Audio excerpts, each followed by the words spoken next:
क्या आप भी बीपी की दवाई शुरू करने से डर रहे हैं? हालांकि डरना आपको बीपी से चाहिए, लेकिन अक्सर औकात ये मिथ हमें बहुत देर तक रोके रखती है कि अगर बीपी की दवाई शुरू की तो सारी उम्र के लिए लेनी पड़ जाएगी। तो चलिए आइए आज इस पर बात करते हैं कि ब्लड प्रेशर की दवाई कब शुरू करनी चाहिए।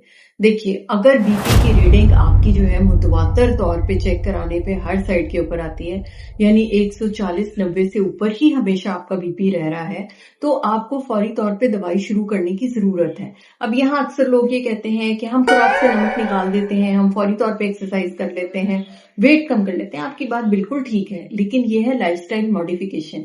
लेकिन इन रीडिंग्स पे आके आपको बीपी की दवाई की पहले जरूरत है, लाइफस्टाइल आप साथ साथ मॉडिफाई करेंगे।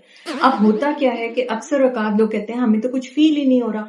तो हाई ब्लड प्रेशर हमेशा की तरह कभी कभार सिम्टम नहीं देता, लेकिन आपके दिल को, गुर्दों को, आंखों को, ब्रेन को साइलेंटली डैमेज कर रहा होता है। नतीजा ये निकलता है कि जब नुकसान एक हद से बढ़ चुका होता है, तब बहुत खुदा ना खास्ता कोई डिजास्टर हो चुका होता है, और तब दवाई शुरू करना या ना करना ये आपके इख्तियार में ही नहीं होता, और तब चीजें कुछ और होती हैं।